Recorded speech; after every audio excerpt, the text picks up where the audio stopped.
What keeps you going? Where do you get your motivation? Whether you just want to be the best you can be or the best there ever was, we're here to keep you inspired. Conversations with today's top fitness influencers, coaches, athletes, and bodybuilding professionals. This is Inspired Fitness. Here's your host, Sean Feuderer. Welcome to the Inspired Fitness Podcast. This episode is sponsored by Flexogenics. Every year, thousands of people undergo unnecessary joint and knee surgeries. Flexogenics was created to offer the very best in non-surgical solutions that allow you to get back to doing the activities you love. Before deciding on surgery, schedule a consultation and explore non-surgical options. I have personal experience with Flexogenics to treat osteoarthritis and tendon damage. I can confidently endorse their hyaluronic acid and PRP solutions. Welcome back to another episode of the Inspired Fitness Podcast. I'm joined today by my co-host, IFBB Pro, Kimberly Helm, along with our very special guest. He's Olympia qualified IFBB Pro in the wheelchair division, Tim Caldwell.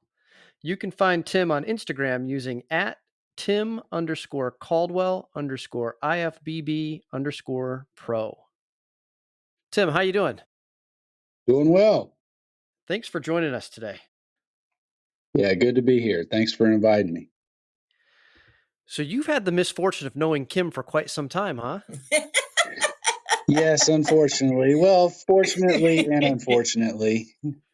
I've had the good fortune of having her train me a few times, but she's obviously an inspiring person to know, and just one more gym family type person to keep me motivated. Well, you and I are in the same boat then, because I've trained with Kim a bit myself, and she's mean. Hey, now take that back. I mean, in a loving way. No, I'm kidding. No, y'all. Tim, I was actually trying to think about how long we've known each other. It's been quite a few years now, and when we trained together, I actually learned a lot. I had a lot of fun. Tim's a lot of fun, and Sean, you and Tim actually have a lot in common as far as your work ethic is concerned in the gym, because both of y'all, you don't complain, you get into it, you want to work hard, you want to train heavy, you're there for a purpose and you have fun with it, which is rare and awesome. Yeah. Well, I say mean in a loving way, right? Like you push people to exceed their own limitations, find the new level of limitation. So Tim, you just recently qualified for Olympia. I sure did. How did that feel? Just unreal, not like I'm dreaming it kind of. It still hasn't like fully set in, and I don't think until I get up on stage it's going to really seem real. 20 years ago I was laying in a hospital bed and they told me I'm, probably never going to walk again. Seemed like life was kind of over. Fast forward to today, I mean, looking back at that guy laying in the bed, he never could have imagined in a million years that not only would I be a bodybuilder, but Olympia qualified. It almost seems unreal. I imagine it does. So you've been on this path for bodybuilding to get to the Olympia for 20 years? Well, I haven't been in bodybuilding for 20 years. I've been in a wheelchair for 20 years. I've pretty much been a gym rat pretty much my whole life. Played a lot of sports as a kid. I got injured when I was 26. Pretty much immediately got into adaptive sports and played wheelchair basketball was my primary sport. I played that for 16 years. Played here locally in Charlotte. Played collegiately at the University of Texas at Arlington. And eventually got into bodybuilding. I was kind of bodybuilding at the same time I was playing basketball, which kind of hindered my growth in a lot of ways. It's kind of hard to grow muscle when you're practicing. And I remember you playing basketball. I actually came out and watched you at one of your practices, right? Yeah. You came out one time. That was. And let me tell you what, they have some serious skill. Like I had no idea what to expect from it, but it is fast paced and it is very physically demanding, right, Tim? Yeah, it's unbelievably tough. I mean, it requires as much athletic ability as any able-bodied sport by far. In fact, the skill set is completely different. Like I played basketball before I was injured and just been a basketball junkie my entire life, pretty much. Growing up in North Carolina Tar Heel fan. I think my first ever memory was watching Michael Jordan knock down the game winner in the 81, 82 national championship. So I just been a basketball junkie my whole life. But when it comes to wheelchair basketball, not only are you learning to play and shoot from a seated position, you got to learn how to maneuver the chair. The strategy in the game is all completely different. It's really a game of pick and rolls, to be honest. So you got to learn the strategy, and then you got to learn to shoot layups from a moving chair at a really high pace. And you got to learn to obviously consistently knock down shots from a seated position. I was blown away when I watched y'all play. Yeah, it's fun though. It's one of the adaptive sports that more people probably play that sport than any other adaptive sport. It's very competitive. Like, people are really, really good at wheelchair basketball. I mean, some of the elite players I've had the opportunity to play with, and I even got to try out for Team USA at one point. I did not make the team, but the guys at that level are just unreal, just unbelievable. That's amazing. I did not know that you did that. That's amazing. Yeah, that was back when I was playing at UT Arlington. I got an invitation to try out. Not quite good enough.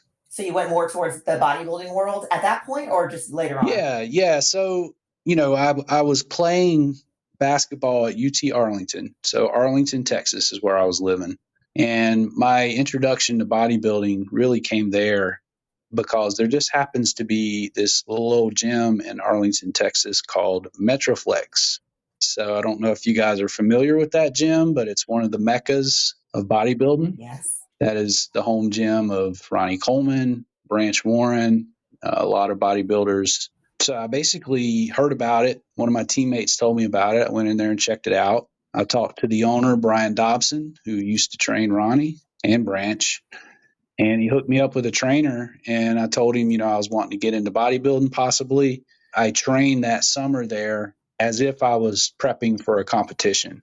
And that was really my introduction to it. I was training in the gym during the summer, no air conditioning in Metroflex, but you got the old school way. Old school, buddy. I mean, you almost didn't have to do cardio just from the heat and exhaustion coming from working out in that crazy heat. But I forgot about that place. That's fabulous.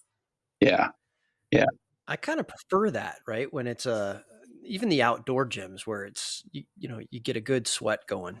Absolutely. I will take that over an air conditioned place any day. I enjoy the sweat, and I feel like, it gets rid of the toxins too while you're at it. But I like that very much. It doesn't bother me at all. I could probably stand to lose a couple pounds of water weight. It goes for all of us. So Tim, you've done some pretty amazing things since you've been tied to a wheelchair. But take me back to the beginning, right? So you're in this terrible accident. They tell you that you've got the spinal cord injury and that you might never walk again. Like, you've got to be in this really devastated mental state. Mm-hmm. How do you pull yourself out of that? Yeah, well, I'll answer that by first going back a little bit further, because I got to kind of tell you some things that happened before I landed in a wheelchair that are kind of relevant to how I ended up coping with it. There were probably three very significant events in my life. When I was 12 years old, my father and I were involved in a car accident, and he passed away. He didn't survive. I survived. And my father was kind of, my hero, like the person I looked up to the most, someone who was highly respected in the community, just somebody that everybody loved and somebody that like I had aspired to be. So losing him at that age, I got lost and kind of went down a path that, I guess a kid that doesn't have a father might end up going down. And I got addicted to drugs and alcohol, and it took me down this kind of spiraling path. I started drinking when I was probably 15 years old. By the time I was 23, I was an alcoholic, a drug addict, doing all kinds of hardcore drugs, basically hit a bottom and decided I had had enough, went into a treatment center and started attending a 12-step program. And, 12-step programs really lay a foundation. I'm a believer that whether you have issues or not, and by the way, all of us have issues of some sort, Yeah. we could all Yeah. benefit from taking the 12 steps because they're just, it's a process of understanding powerlessness and that we are all powerless, regardless of how strong and powerful you might think you are. In reality, you are powerless over a lot of things. If you don't believe that, just wait and life will show you how powerless you are at some point. So understanding the powerlessness, understanding that there is a power and how to come into a relationship with that power, the whole self-evaluation process, looking at character defects, working on removing those from your life, straightening out your relationships with other people, and just continuing to build and grow in your spiritual life. It revolutionized my life. It changed everything. I still practice to this day. I'm 23 years clean and sober as of July 22nd. And Fabulous. yeah, it's pretty amazing. It's one of the miracles. Like, it's a miracle I survived the accident with my dad. It's a miracle that I survived drug and alcohol addiction. And it's a miracle that I survived the accident that landed me in the wheelchair. But, the most important lesson that I learned, I would say, or there's probably many, but from the 12 steps that set the stage when I had the accident that landed me in a wheelchair, is not focusing on the problem, but rather focusing on the solution. And just having the right attitude, knowing how to understand your thoughts. One of the most important things I learned how to do was to not think. I was told, don't think, don't drink, and go to meetings. Man, it seems real simple. That is not easy to do, to stop thinking so much. So, mindfulness and then eventually spirituality were things that just really set the stage on how I could live a happy and joyous life, regardless of anything going on in my life. And, 2.5 years into sobriety, I was driving home from Christmas vacation. My brother lives in Knoxville, Tennessee. So I was driving back down I-40 and get to Hickory, North Carolina, right where Highway 321 crosses I-40. And I started to feel funny, pulled off the road and stopped, thought I was okay, pulled back on, kept driving, and then don't remember anything after that. I wake up in the ambulance and they told me I'd been in an accident. And they said that I fainted at the wheel and drove off an overpass, which basically the overpass right where those two highways crossed. And I dropped whatever 30 feet it was, and the impact shattered my vertebrae and severed my spinal cord. Here I go. And it was kind of the same thing when I had the accident with my dad. I kind of wake up. I don't know what's going on. I kind of feel like I'm in a dream. And slowly things start to kind of set in and I realize what's going on. That has to be the scariest thing, to wake up and not know, not remember. It is, it's almost kind of like waking up from a dream. Like you kind of think you're still dreaming, and it's kind of hard to like grasp reality, but eventually it hits you. You're like, holy shit, this is really happening to me. And you don't really know what to think at first, but just to go back to your original question, I had the program and I knew I had spirituality. I knew I had God on my side, and that has always been an important piece of my life. So that was pivotal. There were people that were friends, colleagues, and friends that were also in the program that kept my mind focused on the right things. But a really pivotal thing happened while I was in the hospitals 2 days after my accident. This guy by the name of Dave Kiley rolls into my hospital room with another guy with him named Chuck. So Chuck and Dave come rolling into my hospital room. Both of them are in wheelchairs. Dave starts talking, and turns out he's the director of the adaptive sports and adventures program, which is a part of the rehab hospital right there where I was at. So he had been in a wheelchair since he was a very young age. He had a snow tubing accident and damaged his spinal cord, and he'd been in a wheelchair ever since. But he began to tell me, like, the most important message he gave me was, first and foremost, life's not over. Okay. You can live a very happy and fulfilling life from a wheelchair. And let me just tell you a little bit about what Dave Kiley has accomplished. He is essentially the Jordan of wheelchair basketball. Okay. He has 9 national championships in basketball. He has 6 MVPs, and he's got 9 gold medals in the Paralympics. Wow. Yeah. This guy's pretty incredible. I mean, he's still a friend to this day. Amazing. He was right there to get me started in adaptive sports. And I'll tell you, between the program and the 12 steps, my relationship with God, and then adaptive sports and fitness really kept me really healthy between the years in a lot of different ways. I'm sitting here trying to imagine all the emotions that you were trying to process at the time when you were in that hospital room. And you have these 2 guys come in to talk to you about where they are with their life and what is ahead of you and yours. Were you open to that conversation? I mean, were you able to process that at that time? Did it make sense? Yeah, I'm trying to remember. It's like it's such a fuzzy memory. It was so long ago. You know, I think you're open to it because you kind of have to be, right? Like that's the biggest question I always get. People trying to imagine what was it like? Like, how did you do it? And it's just kind of like, the answer is you do it because you have to. What choice do you have? You just do it. Yeah. So I Yeah. was definitely open to guidance, I mean, like those guys were pivotal. It sounds like you just made up your mind one day that you were going to do something, whether it was basketball or bodybuilding or fitness, but you were going to do something regardless. The quicker you can get to that decision, the quicker you can start to overcome whatever barrier it is that's laid out in front of you. Is that almost what it felt like? Yeah. It kind of flipped a switch. And I tell people a lot how much of a blessing it was. I look at those 3 events in my life. I could have easily died in any of them, both the car accidents, but then also just all the stupid stuff I did out drinking and drugging. But I'm still here. And the last accident kind of just flipped a switch in me. And it's like, okay, dude, life is short. You should be lucky that you're still here. What the hell are you going to do with it?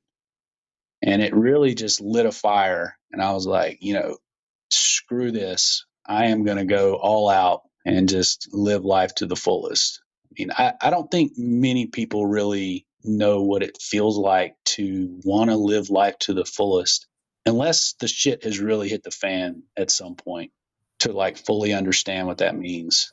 Yeah. I think that's a really good point, Tim. Most people don't have that kind of experience. That's a do or die. Well, this is something that we've talked about in a very different context with other guests, right? Though, Kim, is that progress comes from suffering. Right. The context we've talked about it in before has been, you have to push yourself in the gym environment, right? Do the extra reps or suffer through the meal you don't want to eat or whatever the case is. But the same principle applies, right? Tim, you were presented with a situation. It forced you to make a choice. Yeah. And the choice you made was to go find excellence in something.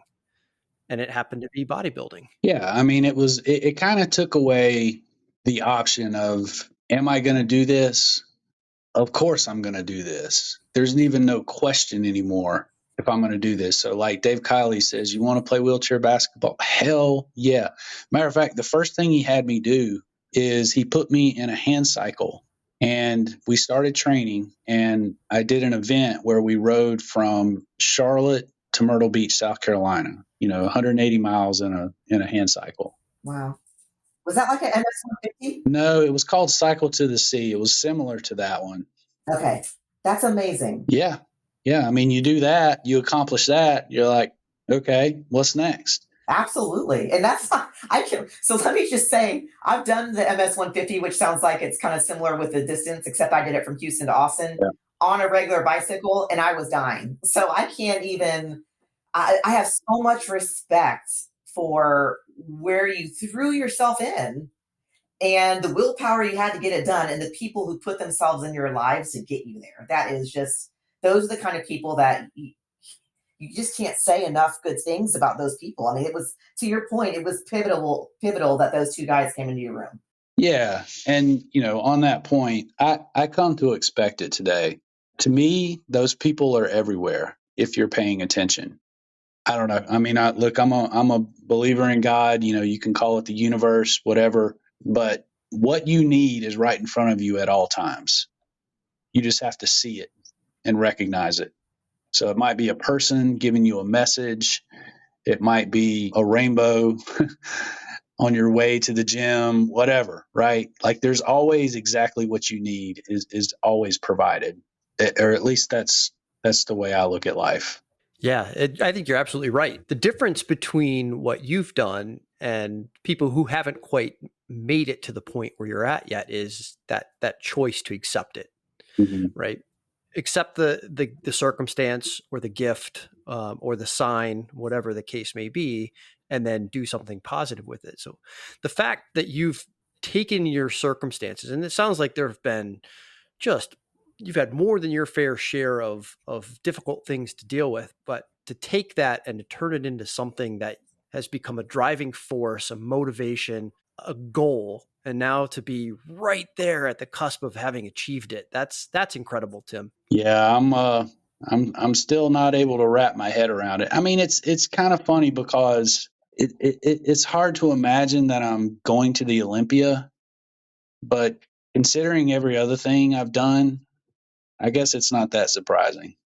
So it's like, okay, let's go do the Olympia, and then what am I going to do next? So why not? Next, it sounds like you become Dave and Chuck. Could be. Absolutely. Yeah, I'll tell you on that point, one of the big joys that I had being a part of wheelchair basketball was kind of giving back. I was a coach for many years. I helped build the adult program and the kids program. I ran a golf tournament every year. So yeah, the whole giving back thing, man, it's you have to do it. I mean, and it's so good for you. Yeah, big believer in the pay it forward. Bringing it back around to training. Training to get to the level that you've gotten to with bodybuilding has to have come with some degrees of difficulty, right? For what you referred to earlier as the able-bodied person, right? Mm-hmm. To deal with the training and the nutrition and to be mentally tough, to push yourself. That's difficult to do in and of itself. And now you've got to add in the fact that you don't have the use of the bottom half of your body. What is it like for you from a training perspective? All those things you said are true, but I don't really view it that way. I just view it, as I need to go to the gym and train the same way everybody else has to go to the gym and train. You got to go in there and you got to figure it out. I mean, obviously, I go about it a little bit differently.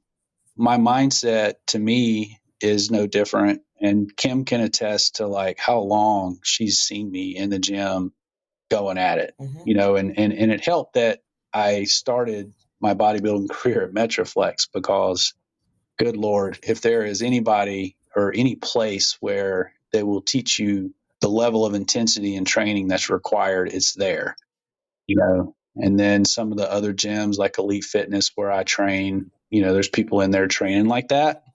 So you understand the mindset.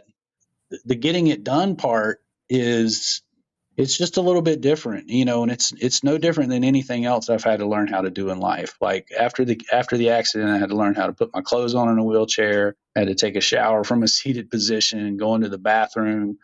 You have to relearn how to do everything, and it was no different in the gym. So I've just, had a little bit of help, trainers here and there, and just having a creative mind when you get in there and like trying to think about different variations of the exercises. And, Kim will tell you, you figure it out. Like you just do it all from a seated position, basically. You do, and I learned a ton when Tim and I trained. I learned a ton because his perspective taught me to think through things a little bit differently, because he has to make that adjustment. So I would walk into the gym and I'm looking at the layout of the gym thinking, okay, is this going to be, can Tim maneuver his chair around these pieces of equipment? If the equipment's too tight, can he come this way? What pieces of equipment accommodate him the best? How can he get placed in these seated positions in the best way possible where he can still get the work done and still be comfortable? Because and Tim, you can talk this a little bit too, but everybody, when you're in a wheelchair, not everybody has the same mobility as far as in the upper body, for instance. And you've dealt with this when competing. It was very difficult that some folks, they're paralyzed from the waist down. Some folks have a little bit higher line of paralyzation, and it has an impact on what muscles you can form and how you can train. Yeah, in fact, that's a big, I don't want to call it a controversy, but it's been a big point of emphasis this year in wheelchair bodybuilding, because yes, people have all different types of disabilities. And people think wheelchair, they just automatically seem to think paralyzed from the waist down. And there are some people who are paralyzed right at the waist, but the large majority, it could be paralysis, it could be spina bifida, it could be MS, it could be cerebral palsy, it could be all sorts of different things. Like there was a guy in the wheelchair division who had a brain injury, right? And he was confined to a wheelchair. There's a wide range of disabilities, yes, and level of function. The big conversation in the sport right now is there's primarily two divisions: the adaptive division, which is mostly people who can stand but have maybe an amputation or some sort of loss of function in one limb, but are still able to stand and pose. And then you have the wheelchair division, which is people that are seated. And yes, there are people in the wheelchair division who can stand and walk on crutches and carry and train from a standing position a lot of times. So that's kind of been the controversy, is they're starting to clean up the rules of who qualifies for wheelchair versus who has to be in the adaptive division. And just within the wheelchair division, still, there's a wide range. So there are, guys that have legit, spinal cord injuries, but it's really low on the spinal cord. So they still have function in the legs. They might be able to stand a little or walk a little with crutches, but, they still have a legit disability. Some of them may still use wheelchairs every day. And then you got me, who is probably the guy who's an IFBB Pro right now that has the least amount of function, because I'm a high level injury. And my function ends kind of at the top of my stomach. So I don't really have function in my mid and lower abs, mid and lower back. And then, of course, nothing below there. So nothing in the legs either. So I have balance issues. And like Kim said, I'm only able to develop the areas where I have function. So it definitely puts me at a disadvantage. In fact, I didn't think I was ever going to win my pro card as a result of that, to be quite honest with you, because every year, and let me tell you, I competed in bodybuilding for 12 years. I went to wheelchair nationals, NPC wheelchair nationals 7 times before I won my pro card. I lost obviously 6 times, but finished second in the overall 3 times. So you talk about frustration. It was always to somebody that had more function than me. So it felt very unfair, and it used to just make me, batshit crazy, thinking that it was an unfair system and stuff. But, I just wasn't going to give up. And I was like, I'm going to keep showing up until they give me my damn pro card. And that's basically what happened, Well, and Tim, I remember you and I had lengthy conversations about this when you were competing, because you and I were working and we going through your posing as well, which is what helped me understand so much more about the challenges that you were up against. Because to Tim's point, he's on stage in a wheelchair with a bunch of other folks, and you have to remember, bodybuilding is a sport that is assessed on perception. It's a sport that is you're looking at somebody's physique and looking at the muscular structure and symmetry of that physique. So if you have someone who can develop their lower abs because they have control over their muscles versus somebody who does not have that ability, you're talking about a major change in visible structure of that person. And so it makes it's a huge challenge. And that's one thing. And I remember Tim going to, these competitions. We were talking more frequently then because we were going to the same gym at that time. What speaks to Tim's character is that while he may have been frustrated when he came out of nationals, and didn't get the pro card, and he looked great and working his tail off, not complaining, at all, just getting in there and doing the work. But he took the time to write to the NPC and talk to those people and help them understand the challenges that folks are dealing with to help them improve the program. I would think at the very least for the judges, they would need to have an understanding of the limitation. Tim, you made the point earlier that, because of where your spinal cord was injured, that training your lower back and your abs wasn't necessarily, I hate to use the word possible because I don't know that that's the right word, but you weren't able to do it at the same degree that some of your competitors were. And so that should be a consideration for the judges. I would hope. Is that how it is now? It's a little better. I'll tell you, the adaptive sports, most adaptive sports, like all the Paralympic sports, basketball, have what's called a classification system. And like, for example, a Paralympic sport like track, you are assessed by these classifiers who evaluate your function and your disability, and they assign you a class, right? And then you only compete against other people that are in the same class as you. Well, that's a perfect situation. And there's a lot of people that do Paralympic sports like track. There's not very many people who do wheelchair bodybuilding. There's just fewer of us. So they can't segment the sport into a whole bunch of classes based on disability. However, I do want to give Nick Scott, I don't know if you guys are familiar with Nick Scott, but he's kind of the ambassador for wheelchair wheelchair bodybuilding. And, he has really helped to grow the sport, and he's aware of those differences, and he has really helped to set up the rules that he just put into place this year. In fact, I met with Nick and a person who's a classifier for wheelchair basketball, and they had conversations about, what the classification system should look like. It really helped Nick to kind of define what the rules are going to be. So he did write out some very specific rules that are now in place. And another thing that Nick does that really helps is he started, he comes to every bodybuilding show, every single one, all the pro shows, NPC national shows and such. Every competitor in the wheelchair division, when they come out, Nick introduces them and explains their disability. And before they even start the show, he comes out to the crowd with the judges there and kind of explains how people can have a different disability and what that might look like. So he basically explains some people have ab function, others don't. And it really helps. Like the judges. It helps a ton. Yeah, the judges are starting to get it. I'll give you an example of how I know it's working. This year, I competed 4 times. Well, and one of them was the transformation division, 3 times in pro shows. I competed at the Arnold back in March and finished in 6th place. I've competed in Brazil at the Arnold Brazil in Sao Paulo, finished in 4th place. Then I went to Toronto at the Toronto Super Pro, and I finished in 2nd place. And, I started wearing a belt to cover my lower abs.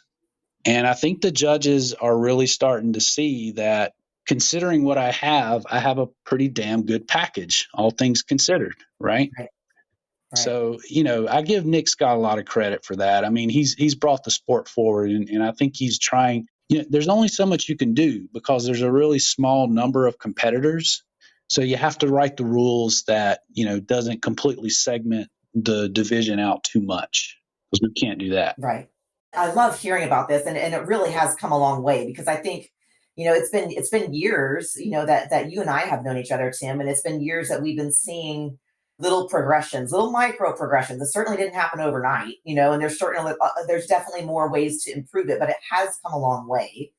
And the judging panel, whether it's a regular format bodybuilding show, they don't know, for any competitor that comes on stage, they don't know the history of that person. This is one of the biggest challenges people have from a mental perspective, is that maybe your personal journey, you lost 150 pounds to get there, and you had to juggle a whole bunch of things going on in your personal life to get there, and it was the most awesome journey you've ever overcome and accomplished to be on that stage, and maybe you still get fifth place because the judges don't have insight into that. They're judging in the moment what they see right then and there on stage, one person against another person.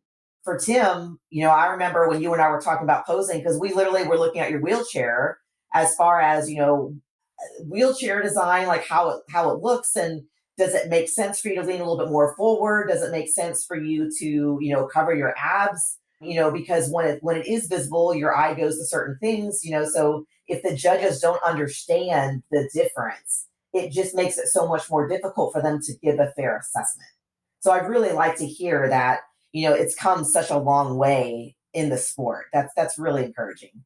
Well, I find that incredibly interesting too, Kim, that you're able to incorporate the chair as a part of the posing package, and you're able to work around that. That is something I hadn't considered when I started looking at what goes into this. So what else do you have to take into consideration from a stage presence perspective, Tim? Well, Kim's right. Bodybuilding is a lot of smoke and mirrors. It really is. Most people just use their everyday chair. I do know some people that use a posing chair designed specifically for posing, and it has like a little fifth wheel in the back to keep you from flipping backwards so you can lean back more. I've tried posing in my basketball chair before, but at the end of the day, the basketball chair has me kind of leaning back a lot and almost leaning back too much. So there's a balance. So what I find is, like, I like using my everyday chair, and I don't know if you've ever seen it, but we cover our legs. We're wearing long pants, and now I've started to wear the belt because I got on long black pants, black shoes, and then I have a black belt covering my lower abs, so that the only thing the judges are seeing are areas that I can develop. And that's where the attention goes. And from there, it's a matter of, like Kim was saying with the posing, I was working with someone this year, and I figured out like the perfect balance of where I need to scoot my butt forward in the chair, lean back at just the right amount, so that when I'm doing a front lat spread, my lats like pop out. I mean, it was almost like I was amazed at how much my like, I have freaking lats, and they like popped out for the first time. And I was like, holy shit, these things are huge. I mean, and it makes a huge, and honestly, because I figured that out, I think that's why I finished second in Toronto, to be completely honest with you. It had a lot to do with it. I kind of keyed in on what you were saying about the chair. Like most people are just competing in their everyday chair. For you to be able to show off your back in such a way, do you use like a half height back chair or a backless chair even? Some do. I can't do that because I'll fall backwards out of the chair. I have to have a little bit higher back because my higher level of injury, right? Because you need that lower back and core muscle to hold your body upright.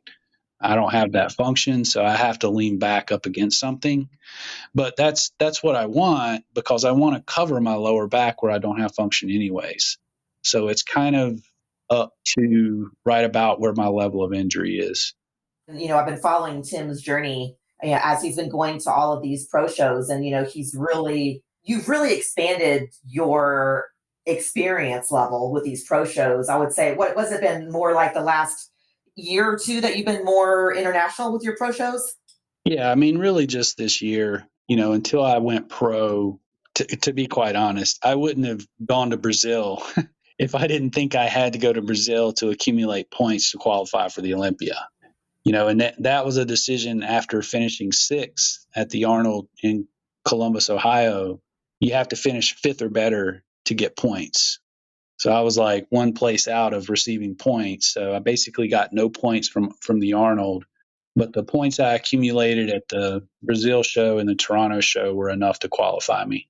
But it's pretty cool. I mean, you get to go to Brazil. So Heck yeah, that's a beautiful place. I was watching your post that when you were there, when you were traveling there, it was amazing.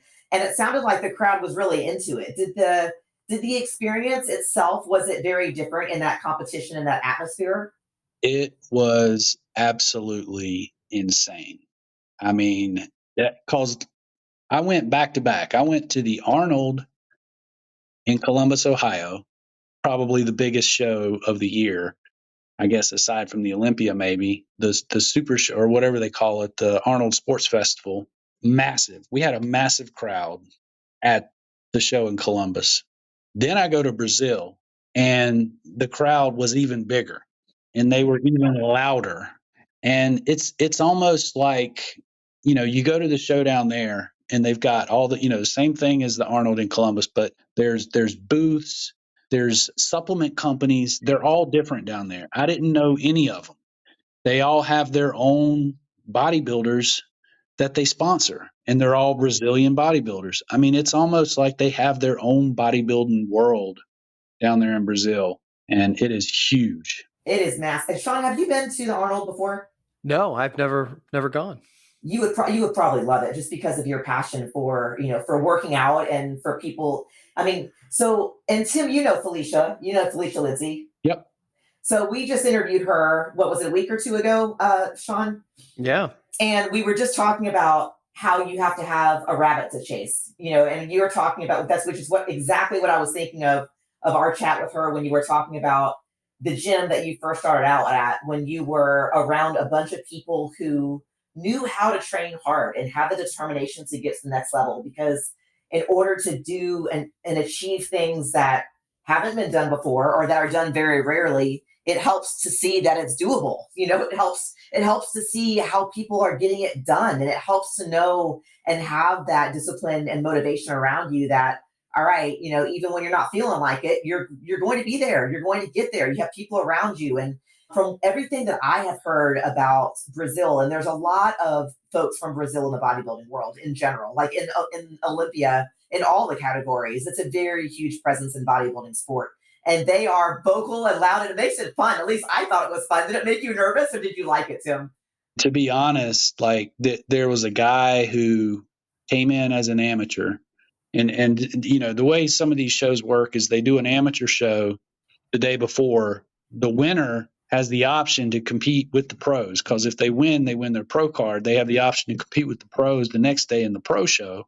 So this guy from Brazil wins his pro card, comes in and beats all of us in the pro show, and now he's Olympia qualified. And let me tell you, he's got a good chance because he looks that good. Wow, that is so cool. If you could have seen the crowd when he won, because he's from Brazil, they went absolutely nuts. I mean, I couldn't do nothing but just applaud the guy. I was like, damn, that's pretty awesome. So you've had to have an incredible amount of discipline to get where you've gotten. We've talked about this before too, Kim, right? Like you can have excuses that'll make it easier today, but if you have discipline, you're making it easier tomorrow. You find that true for your journey, Tim? Yeah.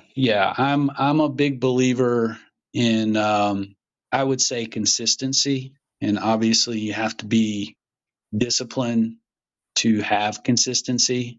It's a part of it. Actually, part of what I wanted to talk about today, which I find just super important, is just what I refer to as mental fortitude. We talk a lot about physical strength. I don't think we talk enough about mental strength and spiritual strength. I mean, to me, all three are very intertwined. When you talk about just the mental strength that you have to have, and really emotional strength, like you have to be able to control your emotions. Like if you're having a bad day, you can't just throw a hissy fit and whine and bitch and not go to the gym, right? When it comes to the dieting, you can't be like, oh, I don't want to eat this again.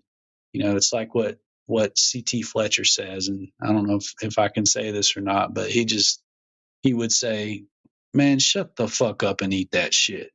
Quit complaining, eat your food. And, when you look at pros, like you look at the pros, people that win their pro card, are they whining and complaining about their dieting, whining and complaining about training? No, they're in there getting it done. That's why they're pros. You take my situation, not only am I training as a pro, dieting as a pro, I got the whole like paralysis situation going on. In addition to that, you have to be mentally strong. And to me, it's something that can be trained and built the same way you can train and build your physical body. It takes practice. It takes what I refer to as mindfulness. People, I don't think, understand that you can control your mind. This is mind control, but I'm talking about controlling my mind, not somebody else's. I can only control my mind. So if I catch myself going into a thought pattern or process that is defeating in any way, I can stop and change that at any time. It's I've heard it before referred to as pivoting. So I don't know if you guys have ever done this before. Let me just give you an example. You're riding down the road and you're thinking about something somebody said, like maybe a family member that knows how to push your buttons. And all of a sudden you're sitting there riding down the road all by yourself, having an argument in your mind with that person and thinking about, oh, I can't believe they said this. Like, I should have said this instead. And then like, oh, well, what if they say this back? Well, then I'm going to say this.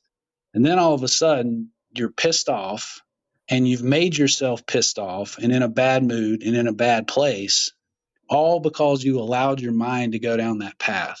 And pivoting is really just about catching yourself doing that and saying, Tim, come on, man, that's stupid. Why are you even thinking about that?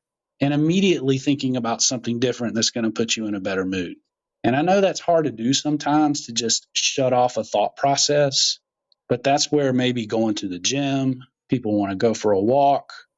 Me, I'm a big believer in meditation. I do meditation every day, which builds me mentally and spiritually. Those things are huge. So when people ask me how I'm able to like manage all of this stuff, it's because I work at it. I work on mental strength and spiritual strength the same way I work on physical strength.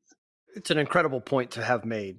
You're absolutely right. I've caught myself doing exactly what you described numerous times. And if you don't make a conscious choice to pull yourself out of that thought process, you're going to waste your entire day. In some cases, multiple days for some people. And put it in the context of bodybuilding. Kim, how many times have you heard an amateur, or hell, it might be a pro, just start complaining about the diet, the calorie restriction, the cutting, the cardio, the gym, and then all of a sudden, they've built up this big, huge thing in their head. And then the next thing you know, they're dropping out of doing a show.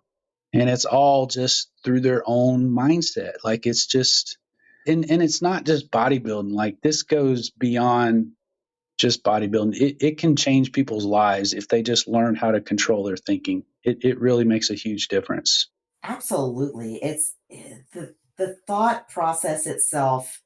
When you beat yourself, literally. You beat yourself before you even get to the starting line. I think from this whole conversation, the biggest takeaway is when you were talking about, don't think, don't think, don't think, don't think. Most of the time people are like, okay, think through things, let's think that through. And, there are absolutely appropriate times where it's I acknowledge that maybe, you went through something that's hurtful, or you had an argument with somebody that's wasn't pleasant, or, it's okay you want to acknowledge the emotions that you're having, but reliving it, replaying it, getting stuck in that scenario is also not a healthy place to be. And learning how to move forward and understand when to let go of something, when to take yourself out of a situation so that you can move forward. Those things are pivotal. And the folks who have learned how to do that, Sean, you and I have talked to multiple high-level athletes who have said very similar things as far as physical is always a factor. Physical strength is always a factor, but the mentality is the king of the hill. The mentality is the thing that has the biggest impact on your end result. And Tim, I love that you have this wonderful, strong spiritual side to you. The fact that you learned how to meditate, which I am, admittedly not great at. I mean, I'm the one who's talking to myself in my head, like, stop thinking, stop thinking. You're talking to yourself. I think you're thinking, So it's not easy to get to, but you had mentioned earlier, you have to practice it. You have to do it over and over and over until you get better at it. The one thing that stands out for me across all of our conversations is the people who can recognize that they need to do that and then take command, take control of that thought process. And they can tell themselves, to Tim's point earlier, just eat it, just do it. Those are the guys and gals who rise to the top. And it starts with the mindset. The body follows what the mind tells it. And it's pertinent for the folks that are around you. You choose. Tim chooses to compete. I choose to get on stage and compete. It is my decision. It's Tim's decision. It's any competitor's decision to be there. So you want it to be something that doesn't impact negatively the people that are around you who are supporting you either. There's a lot of relationships that have had negative impacts because, there's somebody who's very involved and obsessed with being successful at a very high elite professional level in a sport. And you have to learn how to balance those things. So I'm kind of curious, Tim, when you're sitting here talking with us and the folks that are listening, if you want to give advice on how to strengthen the mindset and how to get better at that, are there certain books or self-help guides or certain paths that you would suggest that work for you? Yeah, I would say I like Dr. Joe Dispenza. He has a lot of like scientific evidence that, I mean, he's a neuroscientist, so he's been studying it his whole life, and he's got a lot of scientific evidence that shows how the chemistry in the body changes when you change what you're thinking and how you're thinking, and the benefits of meditation and getting into that different wavelength.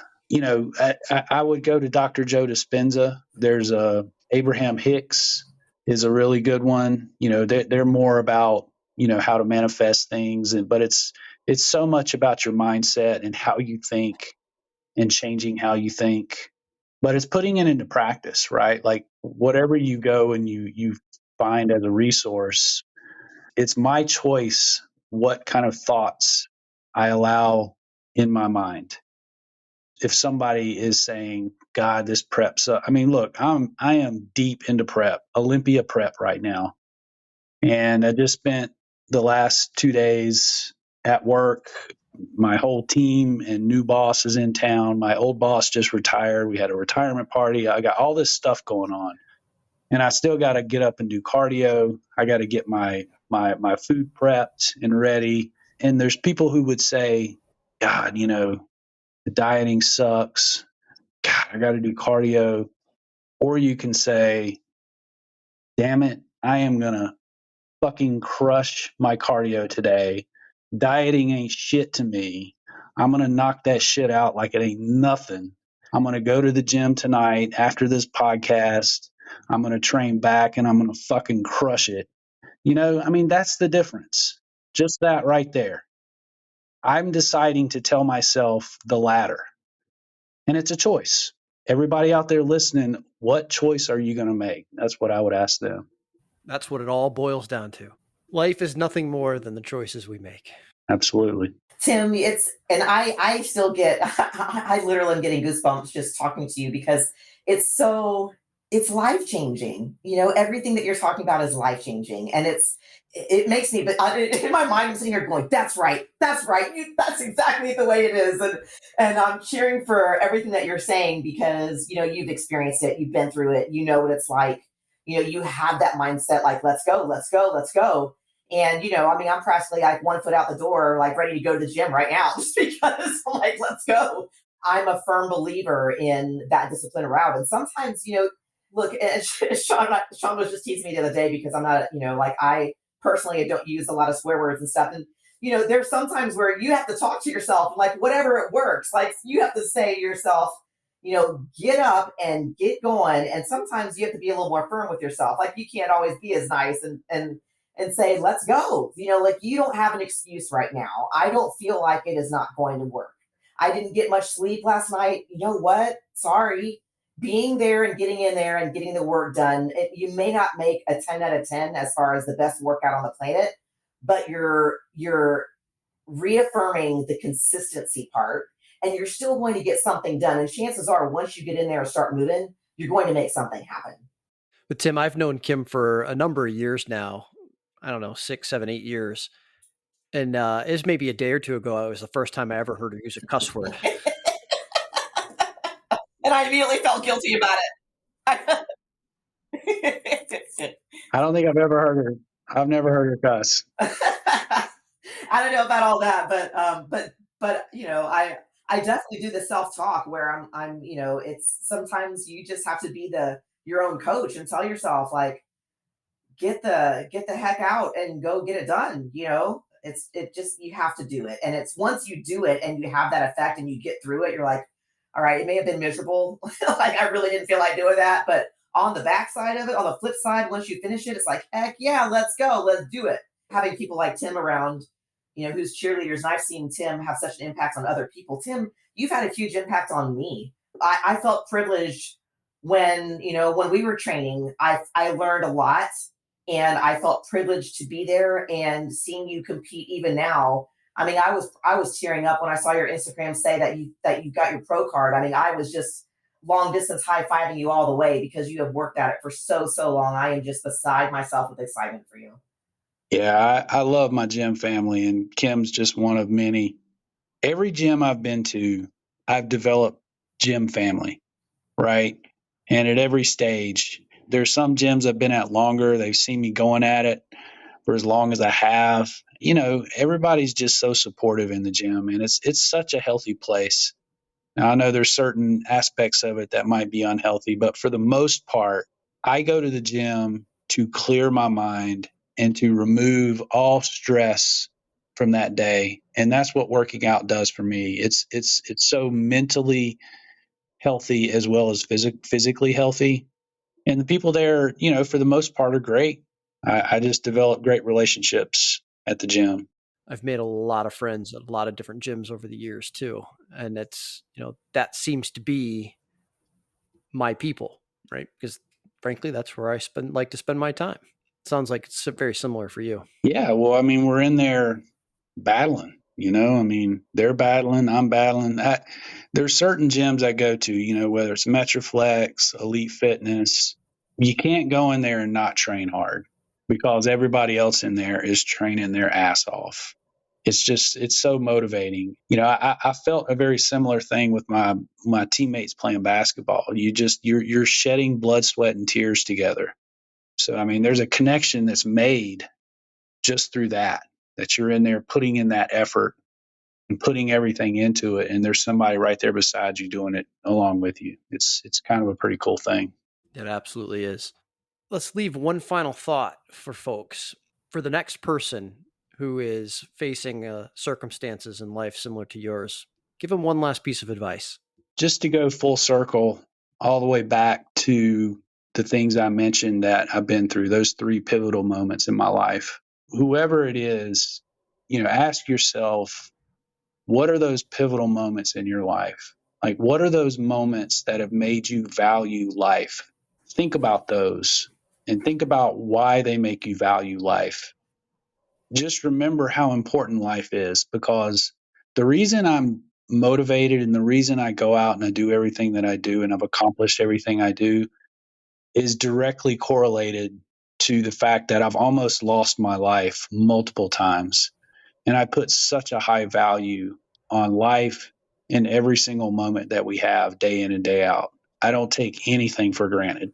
I'm thankful for the opportunity to talk with you all. I hope everyone will go out and take that value for life and just make the most out of it. I'm getting off this podcast. I'm going to train back, and I'm going to train back harder than I've ever trained. You and I are motivated by the same things right now, right? in a lot of ways. fear, last thing you want to do is get on that stage and not bring your best package. For me, it's the last thing I want to do is be standing next to Kim or you or Tom Allen and not quite look the part. You're good. You don't give yourself half enough credit, but it is, we don't know when we get to have these experiences and how often we can have them. We don't know how many times we can step on a stage or how many times we have the luxury of stepping into a gym, and so we have to really truly think about it in those terms of, I don't know how many times I get to do this. And I came to a lot of understanding with that during COVID when we didn't have that. And it was when we were able to get it back, it's easy to get complacent again about it and take it for granted, but it really is a magical opportunity that we have available to us to use. Cherish every moment of it. Absolutely. And Tim, thank you so much. I love you to pieces. I loved hearing you talk today. Thank you so much for sharing your heart and your story with us. We couldn't be more grateful for it. Well, thank you so much. I'm honored that you guys had me. Well, let's check in again down the road as we get either closer to or just after the Olympia. Sounds good. Till then, I'll be in the gym killing it every day. Love it. Well, join us again next time on the Inspired Fitness Podcast. Until then, we wish you a healthy mind, a healthy body, and healthy habits. We'll see you next time. Thank you for listening to Inspired Fitness, leading you to a healthy mind, healthy body, and healthy habits. To stay inspired, visit us at inspiredfitness.net. That's INSPIRD.net. Until next time, stay inspired.